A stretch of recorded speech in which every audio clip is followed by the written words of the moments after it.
Assalamu alaikum wa rahmatullahi wa barakatuh. This is Engineer Jahidul Islam from JS Homes Engineers and Consultant.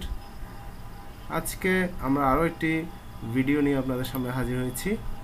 আজকে আমরা 3 file দিয়ে যে file ক্যাপগুলো হয় সেই file cap কিভাবে ডিজাইন করব সেটা দেখব এক্সেল শীট দিয়ে। তো এটা হচ্ছে আমার 3 ফাইল ক্যাপ ডিজাইনের এক্সেল শীট। এখানে pile to pile centre to centre কত সেটা দেখব। এটা হচ্ছে এক্স অ্যাক্সিস আর এটা হচ্ছে ওয়াই অ্যাক্সিস। আর কলামের ক্ষেত্রে এটা এই মেজারমেন্টটা হচ্ছে S1 এবং এই দিকের মেজারমেন্টটা হচ্ছে S2। আমরা শুধুমাত্র কালো বক্সগুলোতে মেজারমেন্ট বসাবো এন্ড রেজাল্ট পার্টে গিয়ে রেজাল্ট দেখব। আর হচ্ছে এই লাল তিনটা বক্সে খেয়াল রাখবো এখানে ওকে থাকতে হবে, নট ওকে হইলেও চলবে না। তো ওকে থাকার ক্ষেত্রে আমাদেরকে অবভিয়াসলি এই যে ফাইল ক্যাপের যে ডেপথ সেটা একটু লক্ষ্য রাখতে হবে। ফাইল ক্যাপের ডেপথ কম বেশি সেটার উপর ডিপেন্ড করবে ওকে হচ্ছে কি হচ্ছে না।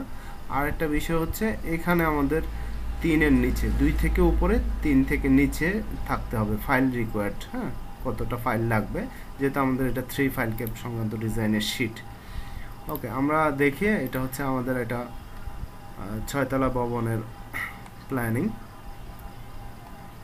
তো এই প্ল্যানিং এর এই কলামটাতে যদি আমরা দেখি এটা কতটুকু লোড আসছে, তো এটা লোড আসছে হচ্ছে আমাদের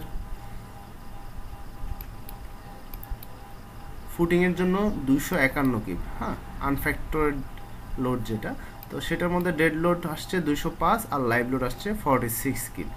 আমরা যদি মান বসাই, আমাদের এর ফাঁকে একটা কথা বলে রাখি, আমরা অলরেডি দুই ফাইল দিয়ে যে ফাইল ক্যাপগুলো ডিজাইন করা হয় সেটা একটা ভিডিও আমরা অলরেডি আমাদের ইউটিউব চ্যানেলে আপলোড দিয়েছি, আপনারা সেটি দেখে আসবেন। তো আমরা আমাদের শীটে চলে যাই। এখানে ফাইল ডায়া আমরা আগের ইউটিউব চ্যানেলে দেখিয়েছি, আগের ভিডিওতে দেখিয়েছি যে আমাদের ফাইল ডায়া ছিল এই প্রজেক্টের জন্য 20 ইঞ্চি এবং এটা ফাইল ডিসটেন্স যদি আমরা দেখি তাহলে আমরা একটু এখান থেকে মেজারমেন্টটা নিয়ে নিই। 4 fit 4 inch centre to centre. এটা সব দিকে 4 ফিট 4 ইঞ্চি হয়, এদিকেও 4 ফিট 4 এদিকেও 4 ফিট 4।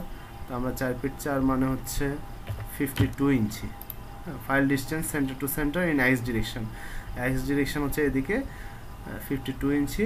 আর হচ্ছে pile cap length, pile cap, এরপর হচ্ছে pile distance in Y direction. Y ডিরেকশনে ফাইল ডিসটেন্স যেটা সেটা কত, সেটা আমরা 52 বসাবো না, আমরা হচ্ছে এটা 3 ফাইল ক্যাপের ক্ষেত্রে, তো এই জন্য আমরা এই মেজারমেন্টটা বসাবো 45 ইঞ্চি। 3 ফিট 9 মানে 45 ইঞ্চি। ওকে, 45 ইঞ্চি আমরা এখানে দিলাম। দেন হচ্ছে আমাদের pile cap length in X direction, X ডিরেকশনে ফাইল ক্যাপের লেংথ এবং ওয়াই ডিরেকশনে ফাইল ক্যাপের লেংথটা দেখতে হবে। তো এক্স ডিরেকশন হচ্ছে আমাদের এইদিকে, এটা হচ্ছে 7.5 ফিট, আর ওয়াই ডিরেকশনেও 7.5 ফিট। ওয়াই ডিরেকশন হচ্ছে 7 ফিট আমাদের। ওকে, তাহলে আমরা এটা বসাই। 7.5 ফিট হচ্ছে 7 12 84 90 ইঞ্চি অ্যান্ড ওয়াই ডিরেকশন হচ্ছে 7 ফিট 7 12 84, এই যে ওয়াই ডিরেকশন।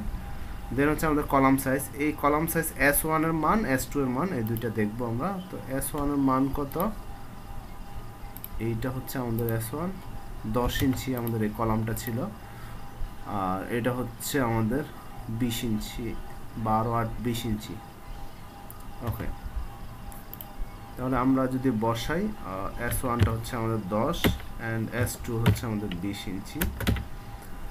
আর ফাইল বিয়ারিং ক্যাপাসিটি, ফাইল আমরা দেখেছিলাম যে 100 কিপ লোড নিতে পারে 20 ইঞ্চি ডায়া জন্য। আমরা সয়েল টেস্ট রিপোর্ট থেকে বলেছিলাম গত ক্লাসে যে আমরা সয়েল টেস্ট রিপোর্ট থেকে এই ফাইল বিয়ারিং ক্যাপাসিটিটা পেয়েছি।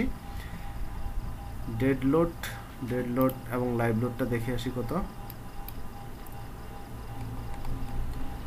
এইটা 205 এবং 46, 205 অ্যান্ড 46 হচ্ছে আমাদের লাইভ লোড। এরপরে আমরা দেখতেছি যে 2.76 অর্থাৎ 3টা ফাইলই লাগবে। সো আমরা এই শীট দিয়ে ডিজাইন করতে পারবো। আমরা 3500 PSI দিব আমাদের কম্প্রেসিভ স্ট্রেংথ কংক্রিটের, আর স্টিলের ইল্ড স্ট্রেংথ দিব 60,000 PSI। এরপর হচ্ছে আমরা দেখতেছি যে ওকে আছে সবগুলো, আর একটা ঘর বাকি আছে, সবগুলো ওকে আছে। তো আমরা যদি একটু ডেপথটা কমানোর চেষ্টা করি তাহলে দেখি আমাদের কি হয়। আমরা যদি এফেক্টিভ ডেপথ 20 করি তাহলে টোটাল থিকনেস হচ্ছে 27 ইঞ্চি, তাও ওকে আছে। তাহলে আরও একটু কমাই দেখি আমরা, তাহলে কি হয়। 18 করতে পারবো আমরা, মানে 25, 17 করতে পারবো কিনা দেখি। হ্যাঁ 17 করতে পারবো। আর কমাইতে পারবো কিনা দেখি। হ্যাঁ 16 করতে পারবো। 15 করতে পারবো না, 15 করলে দুইটা ওকে আসে, একটা নট ওকে আসে। তাহলে আমরা 16 করতে পারবো। তো 16 আমরা না করে 17 দিই। তাহলে আমরা 17 দিয়ে যদি ডিজাইন করি তাহলে সবগুলো ওকে, অর্থাৎ 24 ইঞ্চি হবে আমাদের টোটাল থিকনেস। ইফেক্টিভ ডেপথ হচ্ছে 17 ইঞ্চি। আর স্টিল যদি আমরা দেখি এক্স ডিরেকশন, অর্থাৎ এই দিকে অ্যালং এক্সের দিকে আমাদের হচ্ছে 16 মিলি, এই যে 4.74, মানে 4.5 ইঞ্চি সেন্টার টু সেন্টার। আর 20 mm হচ্ছে 6.73, that means 6.5 inch centre to centre দিলে হবে। ওয়াই ডিরেকশানে যদি আমরা খেয়াল করি তাহলে আমাদেরকে প্রোভাইড করতে বলা হচ্ছে 5.47 16 mm-টা।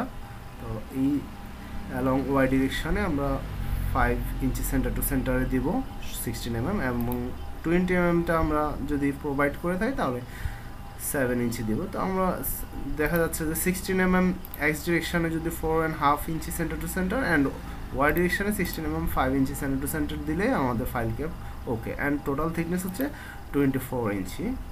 এটা দিলে আমাদের মোটামুটি ফাইল ক্যাপটা সাকসিড করবে, প্রসিড করবে। হ্যাঁ, তো আজকের জন্য এতটুকুই। দেখা হবে পরবর্তী ক্লাসে ইনশাল্লাহ আরও নতুন কোনো ভিডিও নিয়ে, ফাইল সংক্রান্ত ফাইল ক্যাপ অথবা অন্য কোনো ভিডিও নিয়ে। সাথে থাকার জন্য ধন্যবাদ। আসসালামু আলাইকুম ওয়া রাহমাতুল্লাহি ওয়া বারাকাতুহু।